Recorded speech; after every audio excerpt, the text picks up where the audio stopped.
I got a question for you. Well, actually, I got two questions for you. So the first question today is, do you have hurricanes in southeastern North Carolina? That's the first question that we're going to talk about. And the second question is, how do you know if a property is in a flood zone, especially if you live near the coast? So that's what we're going to be talking about today. So come along and join me. If we haven't met yet, my name is Sue Singleton, and I am a realtor with Carolina Coast Homes Real Estate here in beautiful southeastern North Carolina. So today we're going to talk about a couple of questions that have come up quite often lately with folks that are moving in from other parts of the country to southeastern North Carolina. So the first one that I get often is, what do you do about hurricanes? How often do you have hurricanes? How many hurricanes do you have a year? Well, it's hard to answer that question, actually. And the reason is that every year the hurricane season is different. So we may have a year where we may have a very low number of tropical systems that affect the southeastern coastline here in North Carolina and the South Carolina area. We may have a tropical storm that has low winds. We had a couple of those this year, which is 2023. We had a couple of tropical storms that actually came through, or we got some lingering benefits after it kind of fizzled out a little bit. Well, we got mostly rain and some very low winds, maybe 20, 30 miles per hour. We never know from year to year. And that's what I tell people. You know, we live along the coast. We live along the eastern coast of the United States, which is known for having hurricanes. Now, that's not trying to scare anybody. It's just a simple fact. Just like when you think about the West Coast, most of the time people are thinking about earthquakes. So where they have earthquakes in California, out in Kansas, they have a lot of tornadoes. You have Tornado Alley. You see, that's what they're known for. And then along the southeastern coast of the United States, we are known for hurricanes. They can go up, you know, even up north, but oftentimes they're kind of fizzled out a little bit, or they become subtropical, or those type of things. I'm not a meteorologist, so, you know, don't hold me to all the hurricane lingo, okay? But for here in southeastern North Carolina, you know, it's not uncommon for us to get a, oh, excuse me, I forgot to silence my phone, and that is my fault, and I generally do not do that. So excuse me for my phone ringing in the middle of this video. So again, here in southeastern North Carolina, we do have hurricanes. We have had hurricanes the past few years. There's no way for us to know. Are we going to get one? Are we going to get none? Are we going to get three? Who knows? But what I do know that statistically, that we get most of our hurricanes in August, September, and October every year. And so even though hurricane season starts in, I think it's June 1st. I'm pretty sure it's June 1st. It runs all the way to the end of November. So we're just coming out of the hurricane season for 2023. But you know, what's interesting is that we can have hurricanes or tropical, or even what they call a subtropical storm, that will kind of fire up outside of that parameter. So, you know, we're not in control of the weather here in southeastern North Carolina. We just get what we get when we get it.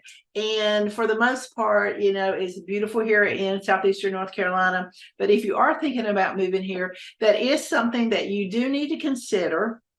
You need to consider, you know, whether your property is in a flood zone, which leads us into the next part of the equation, because for the most part, one of the major things that I've seen during my span of time in North Carolina, which basically has been all of my life. I won't tell you how old I am, but I've lived in North Carolina all of my life. And most of the damage really comes from the water. And so, of course, that storm surge that comes up right along the waterfront, whether it be at the beach or along the rivers or creeks or whatever. That's where you're going to see most of your flooding. You know, flooding back in 2018, I believe, don't hold me to that, but I'm pretty sure it was 2018 when Hurricane Florence came through. We had a huge amount of rain. And just to give you a little history on that, they were predicting that this storm was going to come in around a really high category 2. They were thinking maybe a category 3 that it was going to come in at. And we were living on Oak Island, and we lived very close to the ocean. And so they did a mandatory evacuation for the island itself. Well, we chose to leave because I didn't want to stay there anything past a mid category 2 to an upper category 2 on Oak Island. I didn't feel comfortable staying there. So because they had issued the mandatory evacuation, I decided, along with my husband, not just me, but mostly me, because I was the one wanting to leave, right? Just being honest here, giving you honest opinion. We left, and we went about 55 miles inland to my daughter's, and she lives on a farm out in the country. And so we went there along with some other members of my family that live here in Southport. We just all went down to the farm in that area and just stayed there, you know, during the hurricane. So what Florence did, though, was that she hung around. She would not go away, and day after day after day it rained, and it rained, and it rained. I mean, everywhere it was raining. We had so much rain. I forget how many inches of rain we had here, but it was really high. I mean, it was close to 30 inches. It may have even been over 30 inches. And somewhere in my mind, I'm thinking 32 inches. But I'll check that information, and I'll put it in the comment section below so that you can see exactly how much rain we did have here in our area. But I say that to say this, that we went to the farm, and we were there for a week because the roads started flooding because we had so much rain, even inland. So we were 55 miles inland, and we still had so much rain till the roads, the creeks were overflowing, the small creeks were overflowing, the river was rising.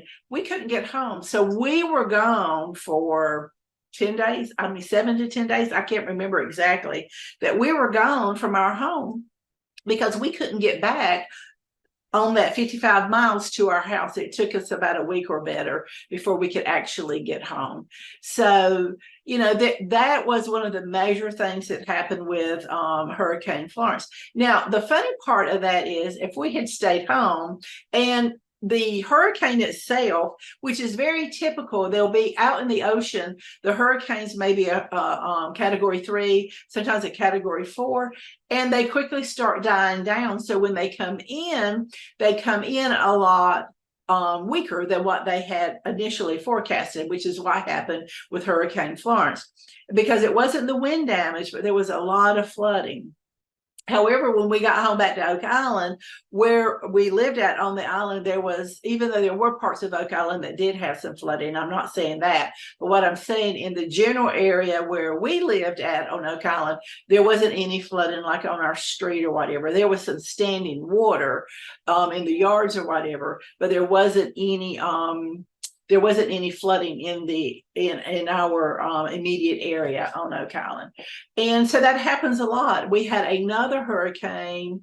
It came in like as a very low category 1. This would have been in 2020, maybe, I can't remember, 2019, 2020, somewhere in there. And we got some wind. It wasn't really, really bad wind. I think the maximum winds got up to maybe 65, maybe got some at 75. I can't remember, but it was a very low compared to what they had predicted at one time. But the water surge, the angle that the hurricane comes in, can make a difference on what the storm surge is and where the storm surge is coming in.